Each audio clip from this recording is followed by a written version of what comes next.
I was wiping applesauce off the wall when Director Kim burst into the playroom, looking like she might faint. He's coming. Han Jiwoo is coming in 30 minutes. She grabbed my shoulders, shaking me slightly. Clean up the VIP area. Make sure no children wander over there. This donation could save our daycare.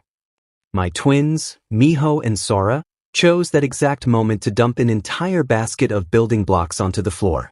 The crash echoed through the room. I'll handle it, I promised, already herding my 3-year-old tornadoes toward the play area. 29 minutes later, I was on my hands and knees scrubbing juice stains when I heard Director Kim's overly cheerful voice approaching. And this is our main facility, Mr. Han. We pride ourselves on. I looked up and immediately forgot how to breathe. He was tall, intimidatingly so, in a charcoal suit that probably cost more than my entire year's salary.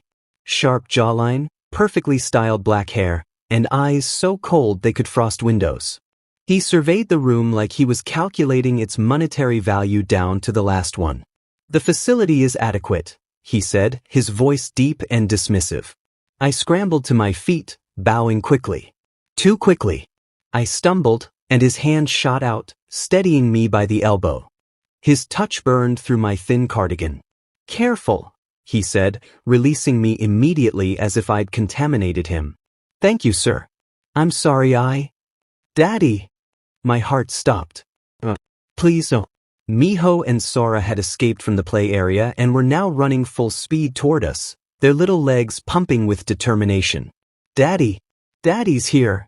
Sora squealed, launching herself at Seo Han's legs and wrapping around his knee like a koala. Miho crashed into his other leg. We missed you, Daddy. I wanted the floor to swallow me whole. I'm so sorry, Mr. Han.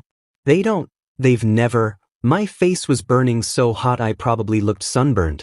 They don't have a father, and sometimes they just attach to random. My voice died as he crouched down to the twins' level. The transformation was startling. His ice-cold expression cracked, something vulnerable flickering across his features. He stared at Miho and Sora like they were precious artifacts he'd lost and somehow found again. What are their names? His voice had softened, almost gentle. Miho and Sora, I stammered. They're 3.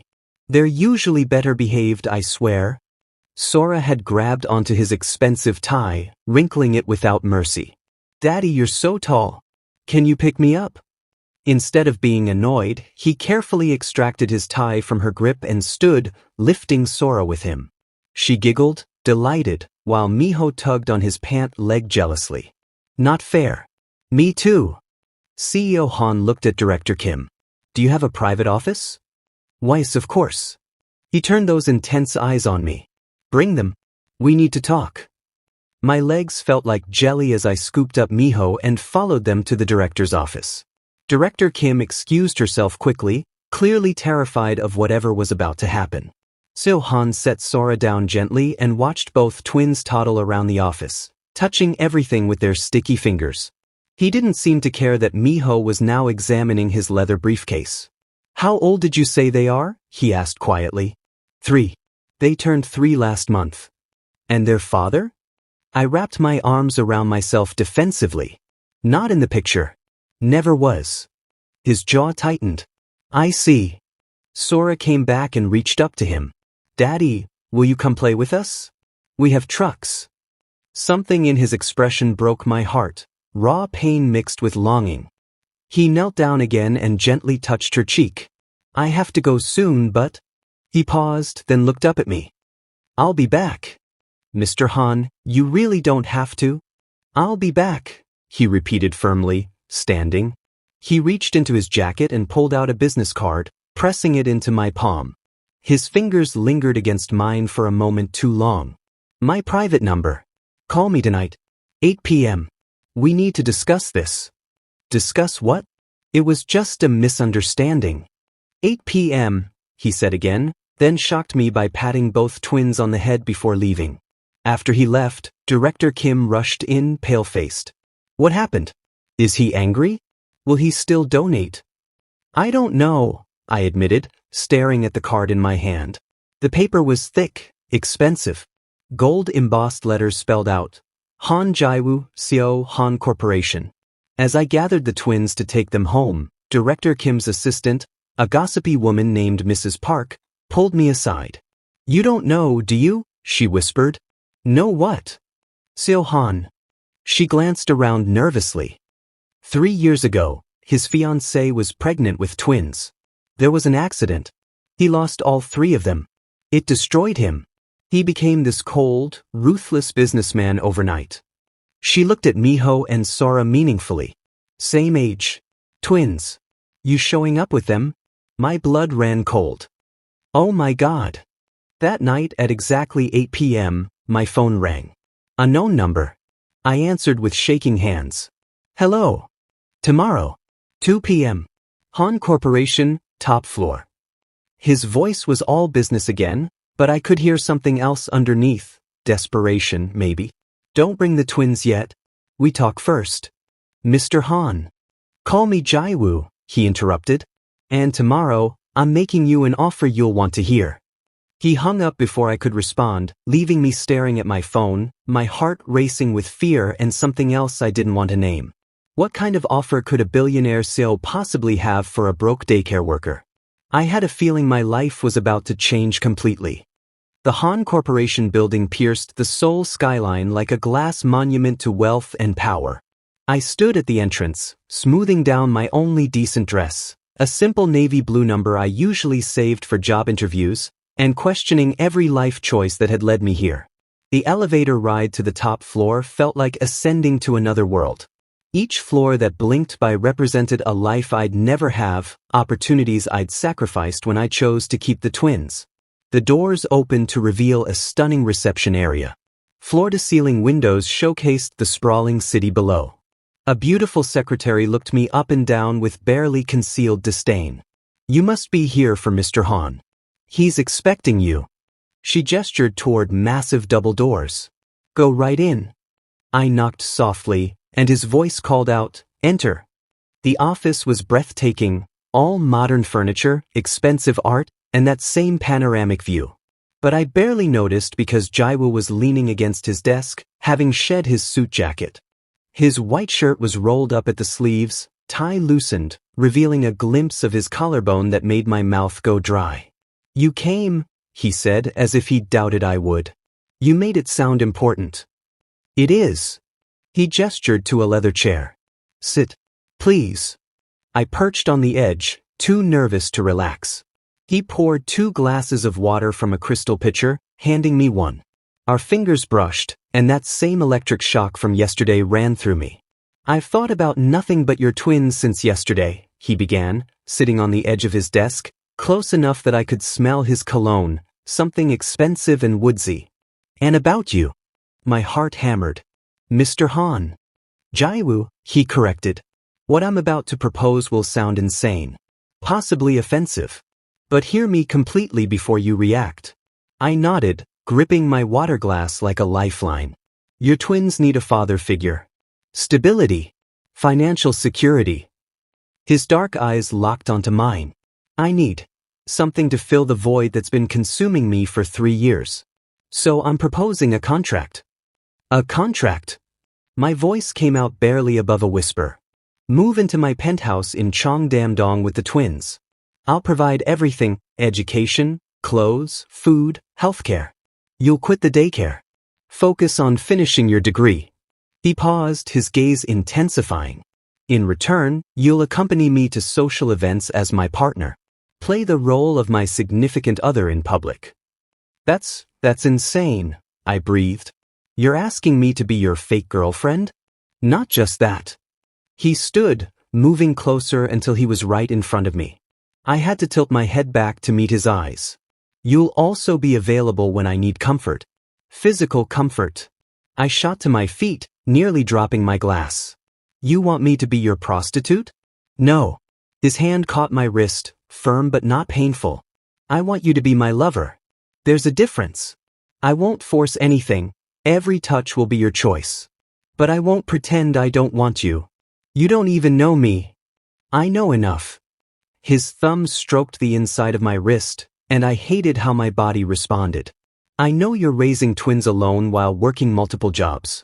I know you're brave enough to walk into a CEO's office despite being terrified. I know that when you smile at your children, it's the most beautiful thing I've seen in 3 years. This is crazy, I whispered, but I didn't pull away. 1 year, he continued, his voice dropping lower. If real feelings develop naturally, we discuss marriage and making this permanent. If not, you leave with 500 million won and my legal team ensuring your ex never bothers you again. 500 million won. That was enough to finish school, buy a small apartment, secure the twins' future. It was more money than I'd see in a lifetime of working at the daycare. And if I say no? Something painful flashed across his face. Then I'll make the donation to the daycare and never contact you again. But those children already love me and He turned away, his shoulders rigid. I haven't felt alive since the accident. Yesterday, when they called me daddy, when I held your daughter, for the first time in 3 years, I wanted to wake up the next morning. The vulnerability in his voice cracked something inside me. This wasn't just a business transaction. This was a man drowning, reaching for anything to keep from going under. I need to think about it, I said finally. He pulled out a key card from his pocket, pressing it into my palm. Penthouse 100, Cheongdam-dong. The door code is 0325, their birthday if I remember correctly. I stared at him shocked. How did you? I had my assistant research everything last night. His hand cupped my cheek, and I should have pulled away but couldn't. I don't do anything halfway. If you're going to be in my life, I need to know you're safe. That they're safe. This is moving too fast. I know. His thumb brushed my lower lip and my breath hitched. But I also know that the moment I saw you on your knees cleaning that floor, trying so hard to make everything perfect while your children destroyed everything you fixed, I knew I wanted you in my life. However I could have you. He stepped back, creating distance that felt both relieving and disappointing. You have until this weekend. Move in Saturday, or don't. But know this. His eyes burned into mine. I'm not playing games. If you accept, I'm all in. And I expect the same from you. I left his office in a daze, the key card burning in my pocket. That night, after putting the twins to bed, I stood on my tiny apartment balcony looking toward Gangnam, where his penthouse waited. 1 year. Financial security. A father for my children. And a man who looked at me like I was the answer to prayers I didn't know he'd been praying. Saturday couldn't come fast enough. Or maybe it was coming too fast. I honestly couldn't tell anymore. 3 weeks of living in Jiwoo's penthouse, and I still wasn't used to waking up in sheets that probably cost more than my old monthly rent. The twins had adjusted instantly. They had their own massive bedroom filled with toys Jiwoo kept buying despite my protests. Every morning, they'd rush to find Daddy before even brushing their teeth. And Jiwoo? He'd transformed into someone I barely recognized from that cold CEO in the daycare. He read bedtime stories with different voices for each character. He carried both twins on his shoulders through the apartment. Yesterday, I'd found him attempting to braid Sora's hair. It looked terrible, but she'd refused to let me fix it. Daddy did it, she'd announced proudly. But the nights were slowly destroying my sanity. It started innocently enough. Wine after the twins slept, conversations on the balcony overlooking the Han River. Then his hand on my lower back became routine when we walked together. His good morning kisses on my forehead began lingering dangerously close to my lips. I'd been avoiding being alone with him, and we both knew it. Tonight, I'd stayed in the shower longer than necessary, letting the hot water ease the tension in my shoulders. When I emerged in just a towel, I nearly screamed. Jiwoo was in my bedroom, holding one of my shirts. This was in my laundry, he said, but his eyes weren't on the shirt. They were traveling slowly down my damp skin, following water droplets that trailed from my collarbone downward. I'll take it, I said quickly, reaching out. He didn't let go. Instead, he stepped closer. You've been avoiding me. I haven't. Don't lie. Another step. I was backed against the dresser now. Every time I try to touch you, you suddenly remember something you need to do. Every time we're alone, you find an excuse to leave. That's not true, I protested weakly. No. His free hand came up to cup my face, thumb stroking my cheekbone. Then why are you trembling right now? Because you're too close. Because you smell too good. Because I'm terrified of how much I want this. This is just a contract, I whispered, but even I didn't believe it anymore. Is it? He dropped the shirt, both hands now on my waist, thumbs stroking through the damp towel. Then why do you watch me when you think I'm not looking? Why do you blush every time I compliment you? Why? His lips hovered near my ear. Do you say my name in your sleep? My face burned. I don't. You do. I heard you last night. I was checking on the twins, and your door was open. His voice dropped to a rough whisper. Do you know how hard it was to walk away? To not come in here and make those dreams reality? I couldn't breathe. My hands had somehow found their way to his chest, feeling his heart racing as fast as mine. Jiwoo. I meant it as a warning, but it came out like a plea. Tell me to stop, he murmured, his lips brushing my temple. Tell me you want this to stay professional.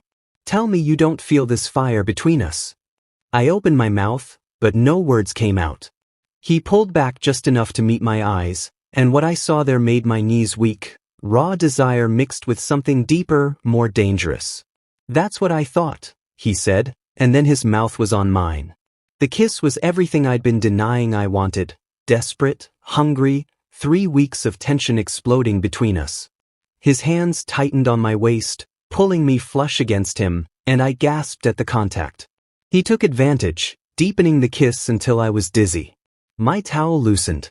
I should have cared. I didn't. We shouldn't, I tried to protest when we broke for air. Why not? His lips moved to my neck, and I nearly melted. We're both adults. Both single. Both clearly wanting this. The contract. Forget the contract. He lifted me onto the dresser, stepping between my legs. I'm done pretending this is just business. Done pretending I don't think about you constantly. Done. His hands slid up my thighs, pretending I don't want you so badly it's driving me insane. The twins are sound asleep. I checked. His forehead rested against mine. Stop thinking. Stop overthinking. Just feel. Do you want this? Do you want me? God help me, I did. I wanted him so much I ached with it. Yes, I breathed, and that was all the permission he needed. The towel fell away completely. His shirt followed shortly after. The rest became a blur of heated skin and whispered names and pleasure I'd never experienced before. Later, tangled in my sheets with his arm around my waist, I traced patterns on his chest. This changes everything, I whispered. Good. He caught my hand, bringing it to his lips. I want it to change. I want this to be real. It's only been 3 weeks. 3 weeks where I've fallen asleep thinking about you and woken up wanting to see your smile. 3 weeks where those twins became mine in every way that matters. 3 weeks where I felt more alive than I have in 3 years. He tilted my chin up. Tell me you don't feel it too. I couldn't. Because I did feel it, this terrifying, wonderful thing growing between us. I'm scared, I admitted. Me too. He kissed my forehead. But I'd rather be scared with you than empty without you. I snuggled closer, letting his heartbeat lull me toward sleep. Tomorrow we'd figure out what this meant. Tomorrow we'd deal with reality. Tonight I just wanted to stay in this perfect moment, where a broken CEO and a struggling single parent somehow found a way to make each other whole. Jiwoo. Thank you. For choosing us. His arms tightened around me. Thank you for letting me. I stared at my reflection in the full-length mirror, barely recognizing myself. The emerald green gown Jiwoo had chosen hugged every curve, the backless design dipping dangerously low. Diamond earrings, borrowed from some luxury boutique, sparkled at my ears. You look breathtaking, Jiwoo said from the doorway, devastatingly handsome in his black tuxedo. I look expensive, I corrected nervously. This dress costs more than my old car. He crossed the room, his hands settling on my bare waist. You look like mine, he murmured against my ear, making me shiver. The charity gala at the Grand Hyatt was overwhelming. Crystal chandeliers, champagne fountains, Seoul's elite dripping in designer everything. Jiwoo's hand never left my waist, occasionally dipping lower when he thought no one was looking. You're enjoying this power trip, I whispered as he introduced me as his partner to some hotel tycoon. I'm enjoying that everyone knows you're mine, he corrected, lips brushing my ear.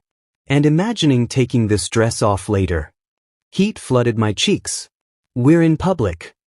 Then stop biting your lip like that, or I won't make it through dinner. I was about to respond when I saw him across the room, and my blood ran cold. Convencio. The man who'd abandoned me when I was 3 months pregnant. What's wrong? Jiwoo noticed immediately, following my gaze. Who is that? My ex, I whispered. The twins' biological father. Jiwoo's entire body went rigid. His hand on my waist became possessive, almost territorial. Does he know you're here? I don't think. But Minseo had spotted me. His eyes went wide, and he started making his way toward us through the crowd. Breathe, Jiwoo commanded softly. I've got you. Minseo reached us, looking better than he had any right to, expensive suit, styled hair, fake smile. Baby? What are you doing here? The audacity made me see red. Don't call me that. And the twins, you kept them from me. His voice rose slightly, drawing attention. Jiwoo stepped slightly in front of me, his voice deadly quiet. You have 10 seconds to walk away. Who the hell are you? Minseo's eyes narrowed. Wait, you're Han Jiwoo. The Seo. He looked between us, comprehension dawning. Oh, I see. You're with him now? Using my children to... Your children? Jiwoo's laugh was cold enough to freeze hell. The children you abandoned? The partner you left while pregnant? You have no rights here. Those are my kids. I have legal. You have nothing, Jiwoo cut him off. You signed away parental rights 3 years ago when you took money from her parents to disappear. Yes, I know all about that. My lawyers are very thorough. Minseo's face paled. He turned to me desperately. Baby, please. I made a mistake. We can be a family. He reached for my arm, and everything happened at once. Jiwoo moved like lightning, grabbing Minseo's wrist and twisting him toward the wall. Several security guards materialized from nowhere. Touch what's mine again. Jiwoo's voice was barely audible but somehow more terrifying for it, and I'll destroy everything you have. That junior executive position at Kim Industries? Gone. Your apartment lease? Terminated. Your career in this city? Over. He leaned closer. The twins call me daddy. And him. He glanced back at me with raw possession. I'm done pretending this is just a contract. Security escorted a protesting Minseo out while the crowd pretended not to stare. Jiwoo returned to me, cupping my face gently despite the violence that had just radiated from him. Are you okay? I nodded shakily. You didn't have to. Yes, I did. His thumb stroked my cheek. Nobody threatens my family. Nobody. My family. The words made my heart stutter. We left early, the gala ruined. Back at the penthouse, after checking on the sleeping twins, Jiwoo pulled me onto the balcony overlooking the glittering city. I meant what I said back there, he began, turning me to face him. This stopped being a contract the first week. Maybe the first day. I don't know anymore. Jiwoo, I'm in love with you. The words tumbled out like he'd been holding them back too long. Completely. Inconveniently. Desperately. I love how you sing off-key while cooking. I love how you always check on the twins one more time before bed. I love how you've made this cold penthouse feel like a home. Tears pricked my eyes. The year isn't up. The contract. Forget the year. Forget the contract. He reached into his jacket, pulling out a small velvet box. Marry me. Not because of some agreement or the twins. Because I want to wake up to you every morning for the rest of my life. Because you've made me whole again in a way I never thought possible. He opened the box, revealing a stunning diamond ring that caught the city lights. The twins need a daddy, I said, voice wavering with emotion. Is that a yes? That's me being difficult before I say yes. I laughed through tears. Yes, I'll marry you. Because I love you too. Because somewhere between playing house and late-night conversations and watching you fail at braiding hair, I fell completely in love with you. He slid the ring on my finger, then kissed me like I was oxygen and he'd been drowning. When we broke apart, both breathless, I grinned mischievously. But the twins are asleep, and I'm curious about how persuasive you can be about consummating this engagement. His eyes darkened with promise. Careful what you wish for. He threw me over his shoulder, and my laughter echoed through our home as he carried me to our bedroom. Our home. Our family. Our future. Finally, we were all exactly where we belonged.